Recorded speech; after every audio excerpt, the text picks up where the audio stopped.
Pernahkah Anda merasa niatnya hanya ingin membuka ponsel selama 5 menit, namun tiba-tiba 1 jam telah berlalu dan Anda merasa lelah secara mental? Fenomena ini ternyata bukan sekedar masalah kurangnya disiplin loh, tapi hasil dari arsitektur digital yang sangat canggih sebenarnya.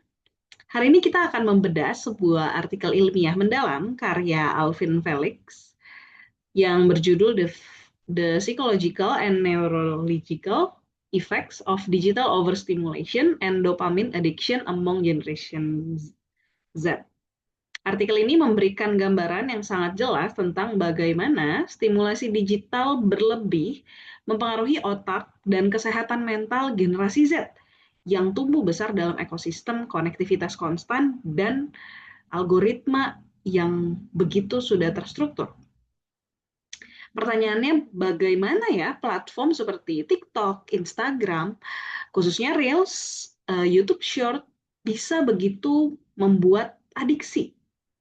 Penulis menjelaskan bahwa platform-platform ini menggunakan prinsip yang mirip dengan mesin judi, yaitu penguatan acak atau random reinforcement. Ya, bisa kita lihat dari pemicu, kemudian melahirkan tindakan, dan juga akhirnya ada hadiah yang random, dan kemudian investasi kembali. Jadi perusahaan induk TikTok, ByteDance, melacak lebih dari 2.000 titik data per pengguna. Mereka bahkan bisa menganalisis kondisi emosional kita melalui kamera depan untuk menyajikan konten yang mengeksploitasi kerentanan kita demi meningkatkan keterlibatan kita, meskipun itu harus mengorbankan kesejahteraan mental. Dan dalam penelitian ini ditunjukkan dampaknya itu ternyata bukan hanya pada perilaku, tetapi sudah masuk ke level fisik atau neurologis. Penelitian dari Zhejiang University yang dikutip dalam jurnal ini menggunakan EEG untuk mengamati otak pengguna video pendek. Dan temuan mereka menunjukkan adanya korelasi negatif yang signifikan antara kecanduan video pendek dengan kekuatan gelombang theta di korteks prefrontal. Mengapa penting? Karena korteks prefrontal ini adalah pusat kontrol eksekusi manusia, di mana kita, manusia, mengatur emosi, mengambil keputusan, dan juga memecahkan konflik kognitif. Jadi ketika kekuatan theta ini menurun, maka kapasitas kontrol diri kita juga melemah.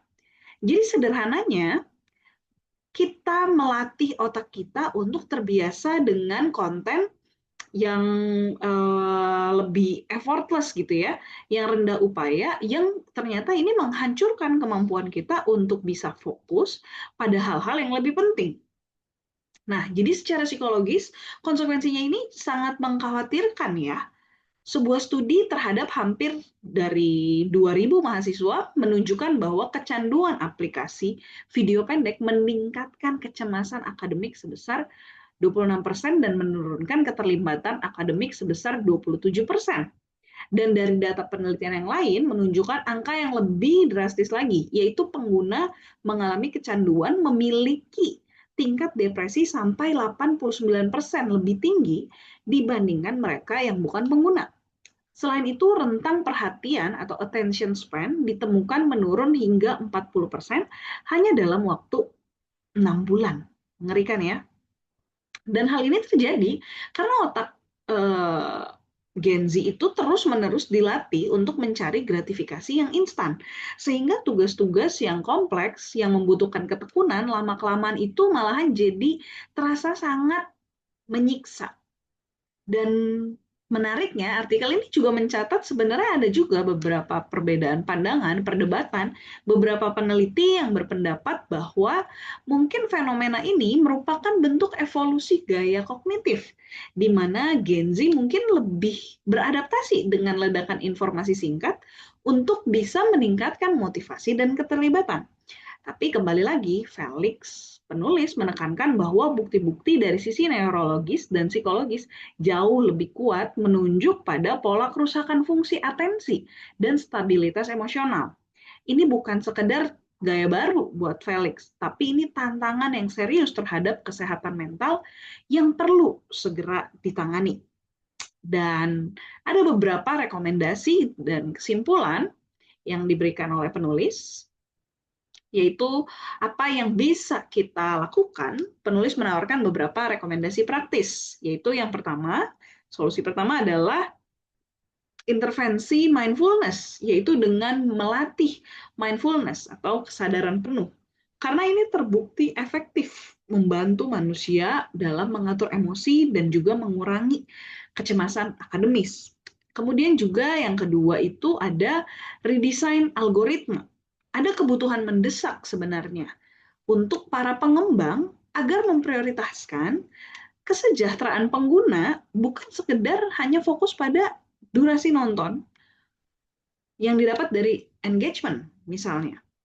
Dan kemudian tentunya juga solusi yang ketiga yang ditawarkan itu adalah untuk meningkatkan koneksi manusia atau interaksi offline ya, memperkuat hubungan di dunia nyata, itu ternyata dapat membantu mengurangi perasaan terisolasi yang sering muncul efek-efek dari kecanduan digital yang sebelumnya kita bahas.